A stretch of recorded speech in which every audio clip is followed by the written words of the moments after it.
What's up, everyone? This is Hater Radio. My name is Chris McLean. I'm here with my co-host Ian Gibson on his cell phone. What's up? Sorry, I just throw that out there. Desperate times call for desperate measures. Yeah, exactly. We're getting the show in. That's all that matters. So we're here at week 6, the week 6 preview show. So next week is technically halfway. So I cannot believe we're almost halfway through the season already. It goes by so quick. When I was at the USF Florida game at the Swamp, I was just thinking about it. I'm like, man, there really are so few of these a year. Like, you really have to cherish them while you get them because they're so few and far between. So with that being said, let's start off the schedule of week 6, which starts with, lo and behold, USF on a Friday night game against their dreaded foe Charlotte, which hasn't been much of a foe, but still a group of 5 team that is dangerous. They lost their quarterback for the year. What's his name? Not Loftus, but Harrell. And Loftus is now coming in for him. They also lost their running back, Henry Rutledge, as well. So they've lost a few key players in this game. I'm just really looking forward to USF running the ball a ton. I think they really need to get the ground game going, especially once they get to the meat of their schedule next week, especially. They play North Texas on a Friday, so that'll be a huge game. But I expect USF to win this game relatively easily, like a 38 to like 10, 38-17 game. But I want them to get out of this game without too many injuries. I want Byram to look good, and hopefully they get the W and then move forward. What are your thoughts on this game? Yeah, and similarly with Charlotte, I mean, they've not been a factor at all since joining the American for USF. It's mostly been blowouts or shootouts, for that matter, for USF against them. And It's at home, it's on a Friday, and the big thing is how well the offense is going to be clicking. I mean, defensively, Charlotte was in a shootout against Division II. I think it was Monmouth. Yeah, they were in a shootout with them. That was like a 42-35 win for Charlotte. Their only win so far. Yeah.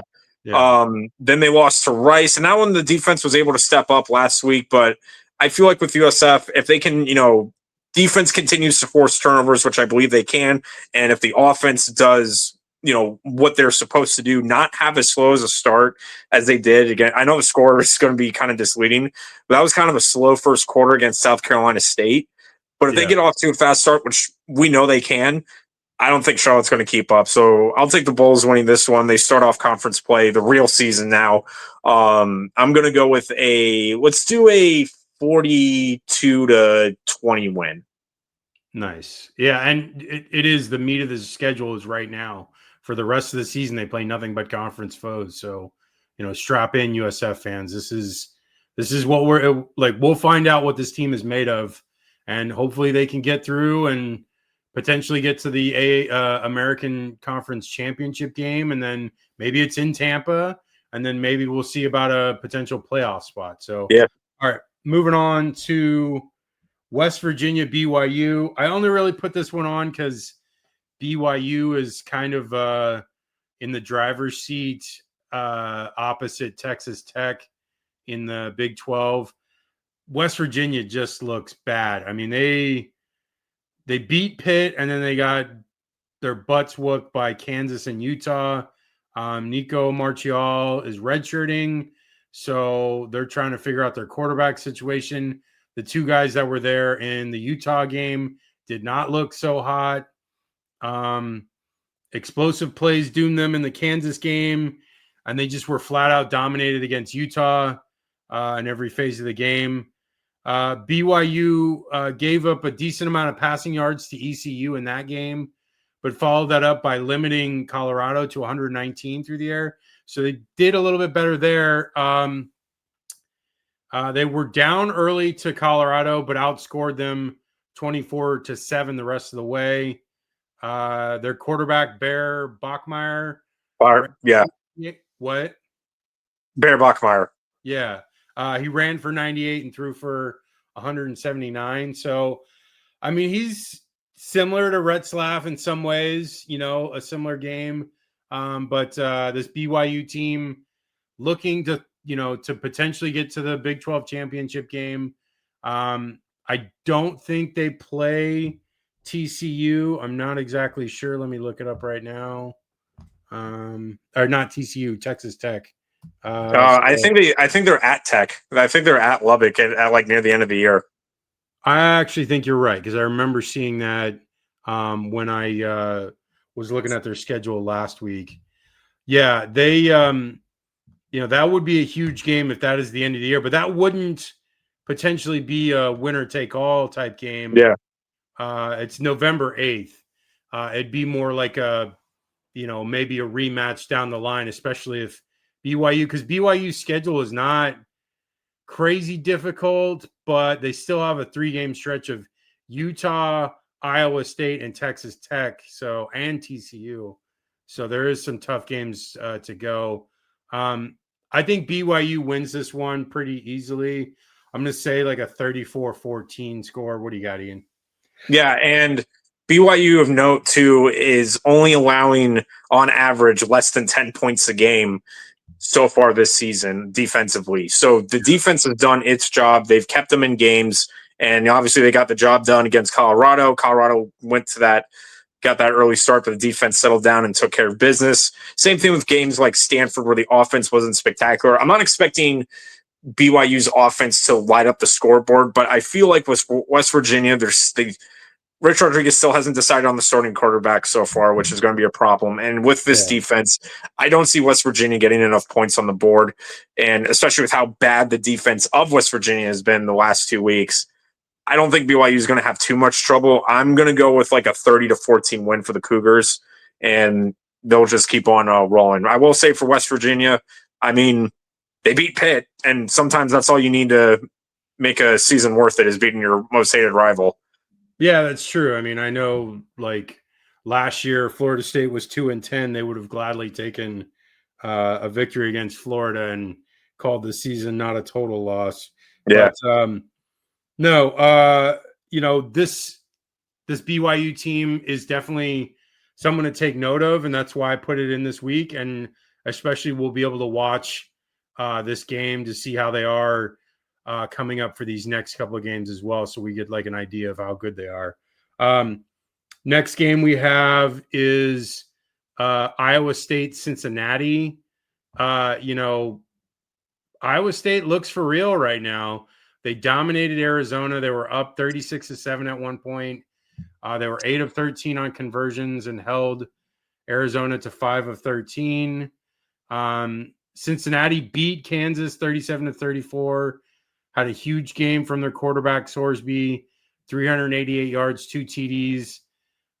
They also got beat repeatedly by Daniels for 445 yards and 4 TDs. So their defense struggled in that game, even though they still won it. Kansas went 10.9 yards per play. They ran the ball well, even though they barely did it. I don't think Cincinnati's defense is good enough to stop Iowa State here. And I think Iowa State's defense is good enough to keep Cincinnati in check.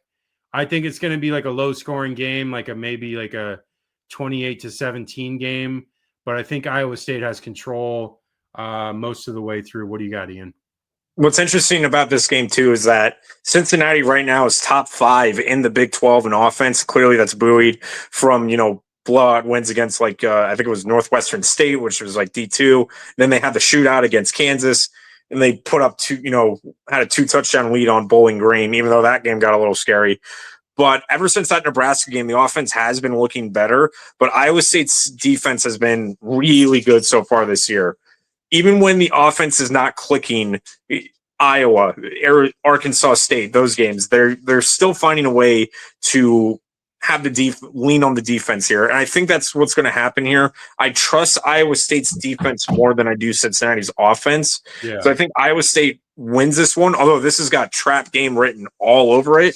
But I think the Cyclones get it done. Game. Yeah.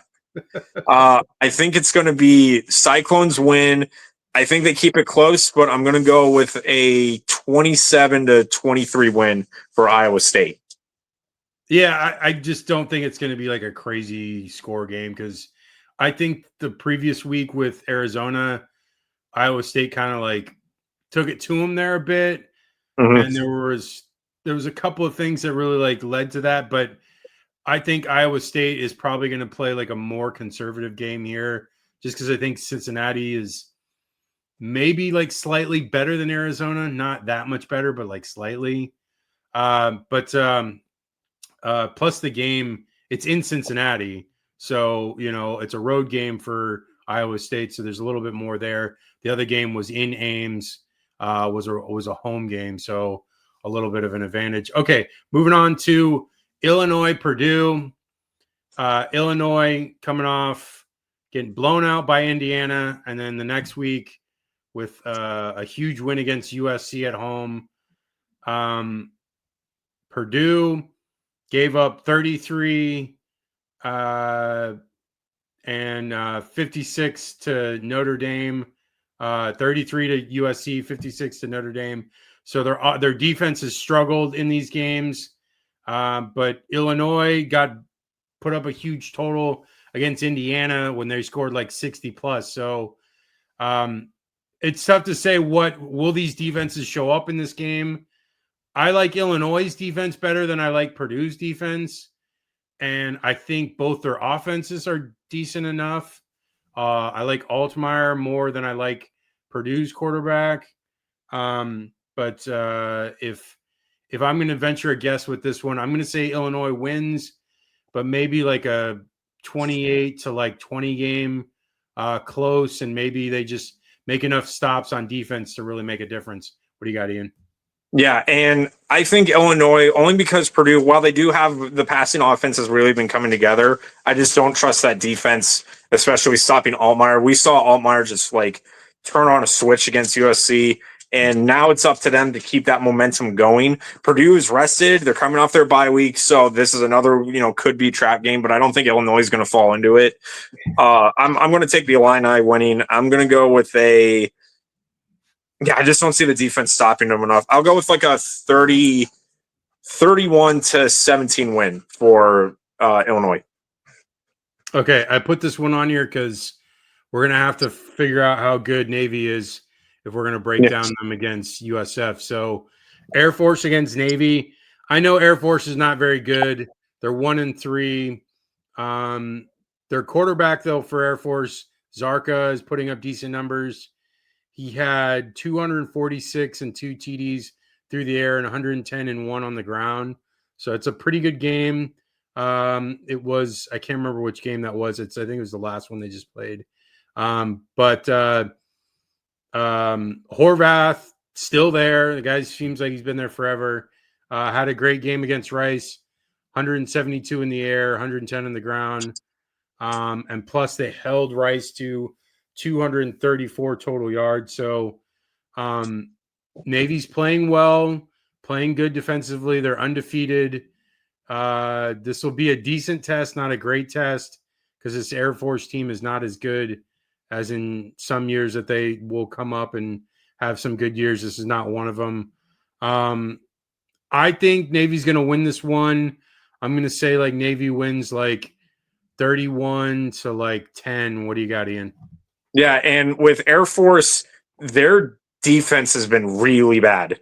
It's been like ranked in the 100 range right now, and against the run, it's in the 90 range. So that's not good when you're facing just like a ground pound attack like Navy. You know what they're going to do. It's just a matter of how well are you going to handle it. And Air Force hasn't shown that they can really handle it at all. I'm going to take the midshipmen winning this one. I have them maybe not blowing them out like they did last year, but I'll go with like let's do like 28-10 win for Navy. Okay, nice. Moving on to Penn State, UCLA. Penn State coming to the Rose Bowl. It's a blowout, which I don't know how many fans are going to be there. Probably way more Penn State fans. But considering Penn State lost last week to Oregon, I don't know how many fans are going to be excited about flying across the country to go to a game. What should be a blowout, shouldn't be exciting at all. So I feel like Penn State's going to win this one easily. UCLA has fired their head coach, the defensive coordinator. Now they fired their offensive coordinator, Tony Sinceri. The new coordinator is former UCLA quarterback Neuheisel, who was the son of former UCLA coach. So it's going to be interesting. I don't know what to make of what's going to happen on Saturday for UCLA. It could be an extreme wild card. Like, honestly, maybe, this kid just decides, all right, we're going to throw everything against the wall, and who knows?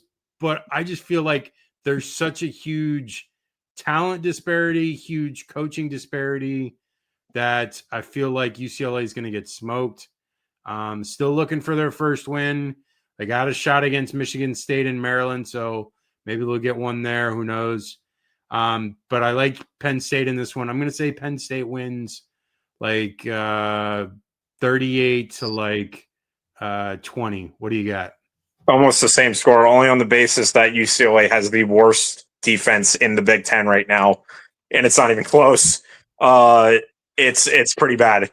And I said that was their chance. Northwestern, that was your chance. And now you got to go back home and play Penn State, which we are, Penn State, big game James came through and lost to Oregon. But when he faces these teams that is at a lower level than Penn State, he usually gets the job done. And I think he will. Nittany Lions take care of business. I'm going to go with a 38-14 win over the Bruins. Yeah, and it's such a shame because I had high hopes for this year for UCLA. I felt like there was enough, on both sides of the ball to do something, and I felt like Tony Sinceri was capable of making something out of the offense, but he's probably saving face here and saving his career by getting out before the season just implodes completely. So he's leaving, and maybe he'll get a job somewhere else and maybe resurrect his career. We'll see. Yeah. Gualo. All right. Welcome back, brother. I see you again. He says they're putting up 40. Yeah, they probably are. Yeah. Okay. Next one we got is, which should have been a huge game coming into the season, but is now just a afterthought. No one even there's not a single mention of this. This game is so under the radar. It's not even funny. It's this game would have been, if Florida would have been 3-1 coming into this game, it would have been huge. This would have been a monster game for, game day would have been there. SEC Nation probably would have been there, but instead no one cares. Florida's 1-3. Billy Napier's on the verge of being fired. And I will say Dallas Wilson's going to be in this game, so I'm excited to see that because I know the kid is a stud. And to have both Dallas Wilson and VB3 and your offense is such a huge thing. But the problem is Billy Napier's calling plays, and he struggles mightily to scheme up anything good. So it's not going to really do us much. I want to hear your thoughts before I give my prediction. Okay. So this should be called the disappointment or letdown bowl because, this game was very hyped at the beginning of the year, obviously. And the basis was obviously around both offenses, and in particular, both quarterbacks. And I'll say this. Yes, Manning has lost some luster, but maybe not to the extent of Lagway. And no, I am not blaming Lagway totally on this, but you can tell it just is not going to be this quarterback duel that we all thought it was going to be. It's going to be a defensive slugfest, it looks like, because surprisingly, the defenses have done their job, to start the year. It's the offenses that have just been stuck in the mud. And the only hope, and this is really, I mean, you're just like shooting a Hail Mary here for Florida in this, is that we saw on the road at Columbus against a really good defense in Ohio State. And I'm not saying Florida's defense is as good as Ohio State. It isn't. But Pretty good, though. it's pretty good. Yeah. You're on the road. The Swamp is one of the toughest places to play at. It's at 3:30. It'll be hot. Yeah. So that's going to be a tough thing for, I mean, it's Texas. It's not like it's a northern team, so I don't think it's going to be that big of a deal. But we know how tough it is to win in the Swamp there, usually, and it's a sellout. Lagway will probably get some motivation because, you know, he's from Texas and, you know, he wasn't able to play last year in Austin. So maybe something, you know, comes out in this game.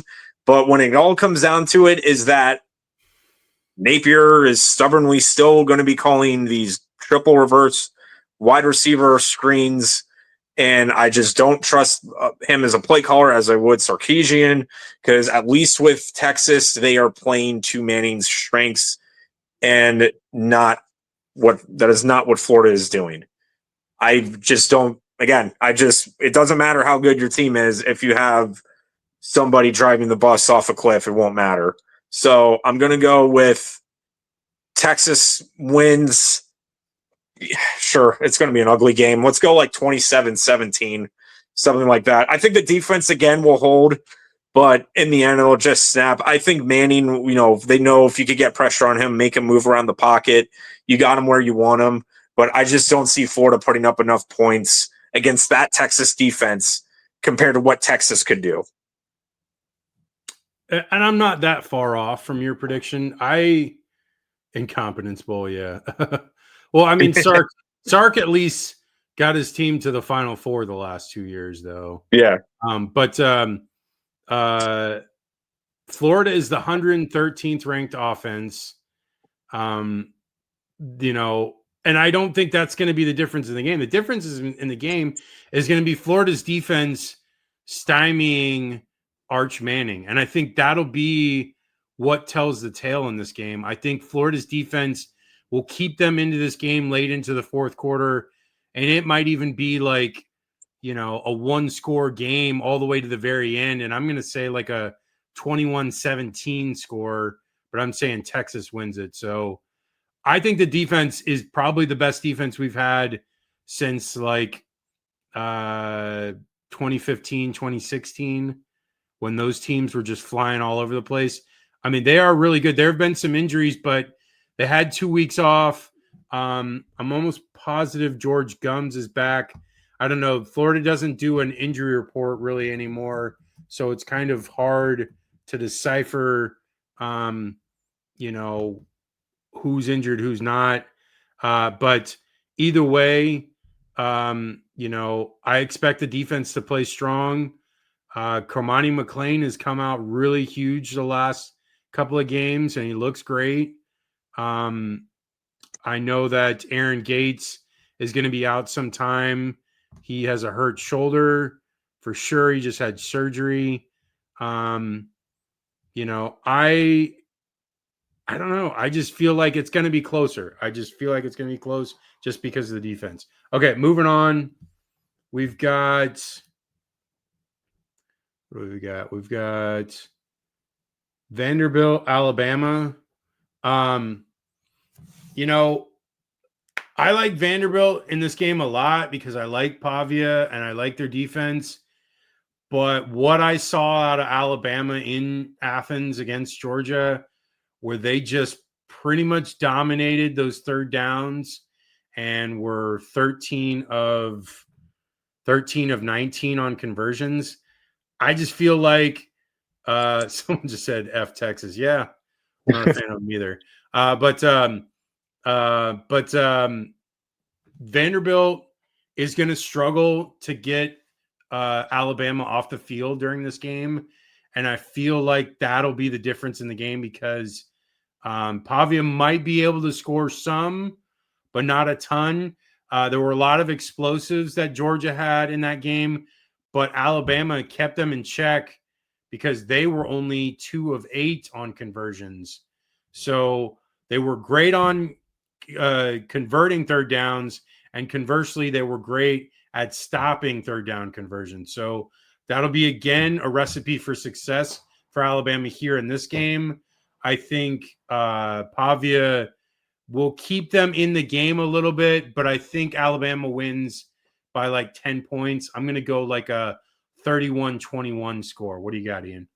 Yeah, and if you were to tell me that College Game Day would be doing a Vanderbilt Alabama game where Vanderbilt and both Bama are ranked, I know, and Vanderbilt would be the one that won the year before, I would, if you were to tell me that 10 years, I would ask you, man, drugs have really advanced in the next decade because that's insane. But this game, obviously, a lot of hype, and I agree. I think Vanderbilt, clearly, this is the difference from last year. Everybody knows how dangerous Vanderbilt is. Now they know you're not going to be a team that is overlooked now. You're not going to have that ace in your hole. You're going to be a team that people are now going to game plan, and not saying that teams just don't game plan against lower opponents, but I mean, look at what happened with Florida State. They clearly looked ahead, not paying attention to Virginia, and we're looking at the Miami game. That's not the case here. Alabama now knows, coming off the win from last year against Georgia, that there was a letdown and that Vanderbilt took advantage of. And I don't think that's going to happen. It's in Tuscaloosa. Vanderbilt hasn't won in Tuscaloosa since 1984. Whoa. Gonna bring my history books out here. What happened in 84? Baseball season, Tigers won their last World Series led by Kirk Gibson, and the Islanders dynasty in hockey was stopped by a team in Edmonton and some guy named Wayne Gretzky. That was what happened last time in 1984 when Vanderbilt beat them in Tuscaloosa. So, with all that being said, I'm going to take Bama winning only on the fact that they are more prepared against this Vanderbilt team. But Vanderbilt's not going to go down easy. They never do now. But this is where it's going to be a talent versus talent thing, and Bama just has a little bit more right now. So Alabama wins. I'm going to go with a 30-20 win for the Tide. Yeah, I mean, that's exactly what I had. I had 31-21, so I am right on there. No, it's funny. You always have the Wayne Gretzky like trivia. Like, well, it's always in the 80s when these happen, and it's like it was either Gretzky, the Habs, or the Flames. It's like one of three teams like in the like you learned that about hockey. It's your go-to is like Wayne Gretzky trivia. Yeah. You learn that about me as a hockey fan. You learn every decade only has like 2 or 3 teams that, dominated it. That's true. Okay. Moving on. Boise State, Notre Dame. I want to hear your thoughts on this, and then I'll give my thoughts. Yeah, this was potentially for Boise State their make or break game, but with that loss to USF, the Mountain West is still up for grabs, but it's not looking as likely now because now they got to go to South Bend, and tough place to win unless you're Texas A&M. Boise State has gotten the job done. That's the thing. They recovered really well after that USF loss. They had a shootout with Air Force, but they won, and then they blew out App State, so they've looked good there. But man, Notre Dame just really made a statement beating Arkansas because I thought Arkansas was going to pull off the upset, and they just squashed any hope of that. And I don't think they're going to sleep on Boise State here. Now, credit, last time a group of 5 team did go to South Bend and was Northern Illinois, and we all know how that ended last year. Yeah. But I'm going to take the Irish winning. I'm going to go with let's do 35-20. Yeah, I mean, I've become more and more a fan of CJ Carr the further this season goes along. He looked really good against Miami in, probably one of the bigger tests for anybody first game of the year, especially a redshirt freshman. And he just, I don't know, he's just looked better and better every week. He dominated against Arkansas. He didn't have to do really much against Purdue because the running game was so strong. And, he's looked really good for a guy that is, I think he's 19 years old. And this Boise team is not terrible. They're not a bad team, but I just think that right now Notre Dame, like what they lost in their 2 games, they lost by 4 points or 5 points or whatever. So like they clearly are not that bad of a team. They just happened to lose to those 2 teams. One was on the road and one was a missed extra point. Like literally, if they make the extra point, they might probably beat Texas A&M. But like for Boise State, the rest of the year, I'm trying to pull up their schedule, and like for whatever reason, I cannot.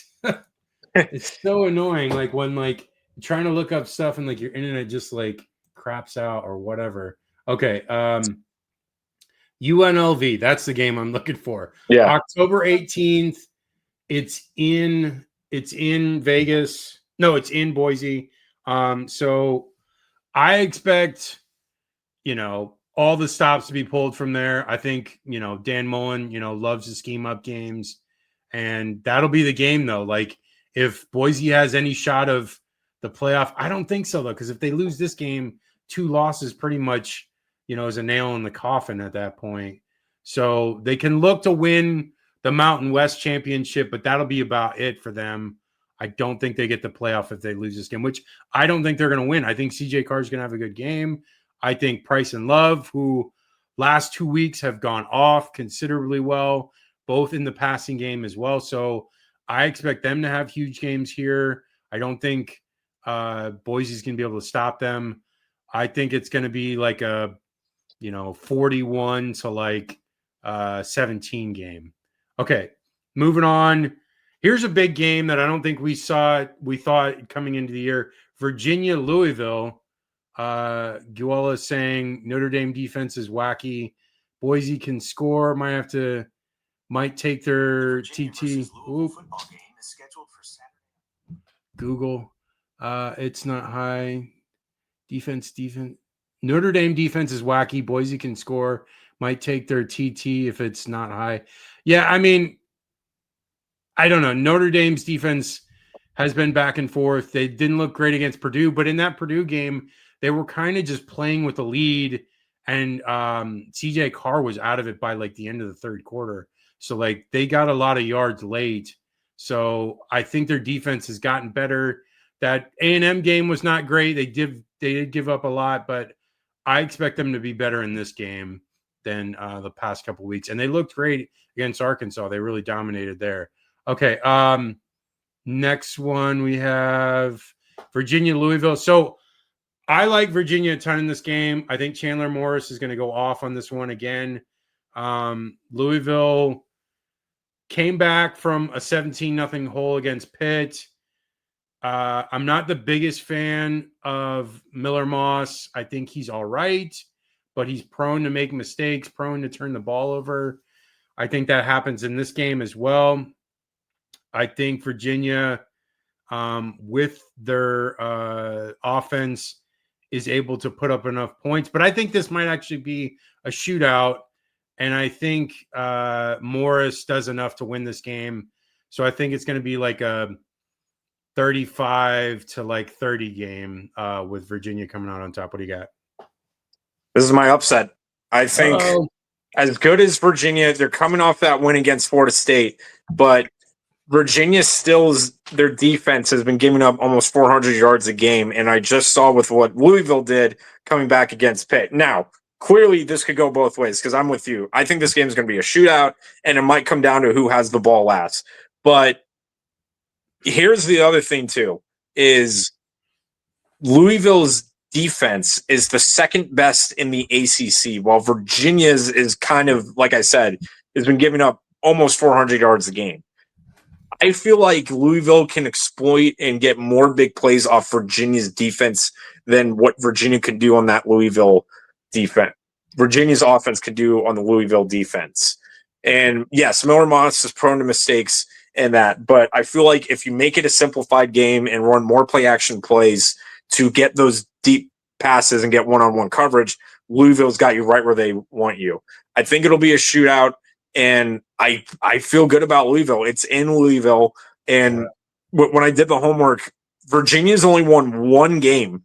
Now, credit, they don't have a long history, but they've only won one time in Louisville. So, and Louisville's on a 3-game winning streak. So they've kind of got Virginia's number, and I think they continue it. I'm going to take the Cardinals winning. I'm going to go in a shootout. I'll go with let's do like a 41-35 win for Louisville.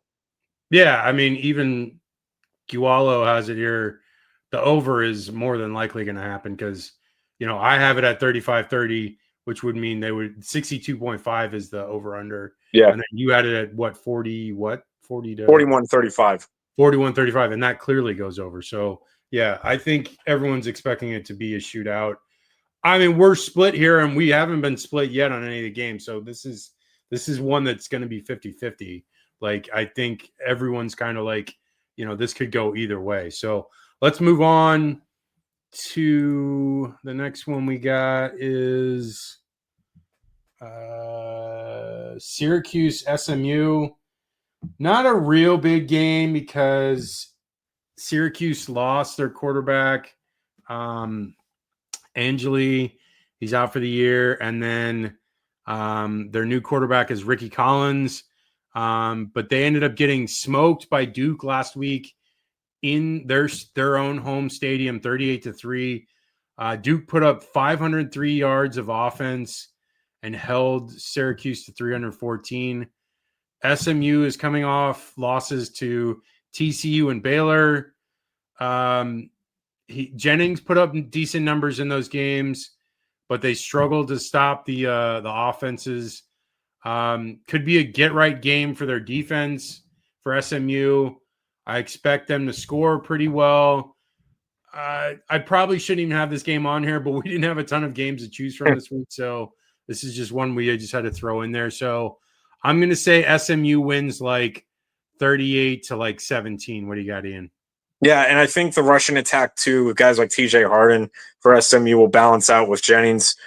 I like SMU in this one. I don't see Syracuse keeping up. While defensively, I think they'll be middle of the ground. Once we get to the second half, SMU will run away with it. I'm going to go Mustangs with let's do 31-19. Nice. Okay, this is a game I'm actually very intrigued about. I have now zeroed in on Texas Tech because it seems like a really high potential to do some damage if they get to the playoff because their defense looks very stout and their offense just has explosive plays out the yin yang. I expect Texas Tech to do quite well in this game coming up against Houston in Houston. They dominated Utah and Salt Lake City. They had a bye week last week. Baron Morton is back. He's starting for them. Houston struggled against Oregon State, who was 0-5. They had to go to overtime just to win. Connor Wegman had a decent game, 270 yards, 2 TDs. They kept Malik Murphy in check in that one so far, but they allowed their run game to run all over them. So that's not a good sign because Texas Tech is very versatile. They do a lot of things very well. Houston did dominate Colorado, but Houston hasn't played anyone close to Texas Tech's talent level yet. And I expect Texas Tech to throw the ball a ton, especially with Morton back. I like their backup too. I think Hammond is his name. Mm-hmm. And so I like Texas Tech in this one. I'm going to say 38-20. What do you got? Yeah, and Morton's, he cleared concussion protocol, so he's all good. And with Houston, while the defense has looked really good, the offense has kind of been middling, to say the least. Yeah, they blew out Colorado, but, they went down to the wire with Oregon State, and, they won 27-0. Now, credit the defense, like I said, has done a really good job. But that first game of the year, they only put up 27 points. With Houston's offense, obviously, with Wegman being more of a runner than a passer, it's going to be up for Tech's defense to really – they haven't really played an offense like this where it's going to be as mobile. But I feel like they'll get it done, and I just think Tech can get enough points on the board where Houston just can't keep up. So I'm going to take the Red Raiders in this one. I'm going to go with let's do 35 to – let's do one of them 35-20 games. Okay. I went ahead today in my research and I rewatched the Miami Notre Dame game and I rewatched the FSU Virginia game. And what I like was able to gather from that, and in this game in Tallahassee, I I feel like that what Chandler Morris was able to do on the ground was the difference in that game, and that Carson Beck does not offer the same type of versatility. I will counter with that Mark Fletcher, does provide much more talented running back than Virginia had as well. So they'll be able to take advantage of that in the run game. As far as Florida State, I was watching CJ Carr make some plays with his legs, and he's not very fast. Tommy Castellanos is way faster, way more athletic, and he will take advantage of that Miami defense, which I don't think they have yet to really see. I mean, Byram is probably decently athletic and definitely like more athletic than the rest of the other quarterbacks they have faced. But I think Castellanos is way faster than anyone that they have faced yet. So I feel like Florida State is going to be able to score on Miami pretty consistently. And so I'm going to say they're going to probably score at least 30 points. And I don't think Miami this year has proved that they can score more than 27 points on good teams. So I think it's going to be like a 34-27 game. I think Carson Beck struggles again. He probably has at least 2 interceptions. I feel like he underwhelms in this game, and Florida State gets the win, and Miami gets their first loss. What do you got, Ian? Yeah, and I agree with the offense, especially because Miami's defense hasn't seen an offense like this with Florida State. And it's a matter more of how well the defense of Florida State can handle it. And I feel like this Miami team is, while they have a lot of playmakers, Florida State's defense is going to do their best to try to keep it at the middle of the field and not let them get beat on the sidelines. No streak patterns, no corner routes. Make sure you beat them there. And at the very least, with the run game, guys like Fletcher, incredible athletes, but making sure that you're not giving up an average of 4 yards a carry. And that's the thing Miami's going to want to do, is make it third and manageable, which they've done incredibly well this year. Yeah. But Florida State has that explosive play capability, and Miami at times can, but I don't think at the consistent level of Florida State. The other thing is doing the homework on this. Miami, while yes, they did win in Tallahassee in 2019, and obviously they beat them last year. They blew them out in, South Florida, but Miami won in Tallahassee, obviously won in Tallahassee in 2019, but they have not beaten Florida State when Florida State was ranked since 2009. Wow. So every time Miami has beaten Florida State since the turn of the 2010s was when Florida State was unranked. So this is the first chance Miami has, and it's on the road at Doak Campbell. Yeah, I agree with you. I get people are probably down on Florida State, obviously, because of that really bad loss to Virginia. But with Miami, I don't see the offense. I feel like Florida State is going to be having a bounce back, and they know what the big game is. I mean, clearly they were looking ahead last week to this game because they weren't paying attention to Virginia. So I think they'll be ready. So I'm going to take, as much as I hate to say it, I'm going to take Florida State winning. Let's go with a shootout. Let's go like a 38-31 win. The only way Miami, I think, will feel comfortable is if it comes down to a last-second field goal for Florida State, because we already know how that is going to end. Wide right crew, yeah, or wide left. I mean, I'm telling you right now to everybody, if this does happen, if there's like 2-3 seconds left, 30-40-yard kick, Florida State to kick it to win it or tie it, you can turn the TV off. You know how it's going to end.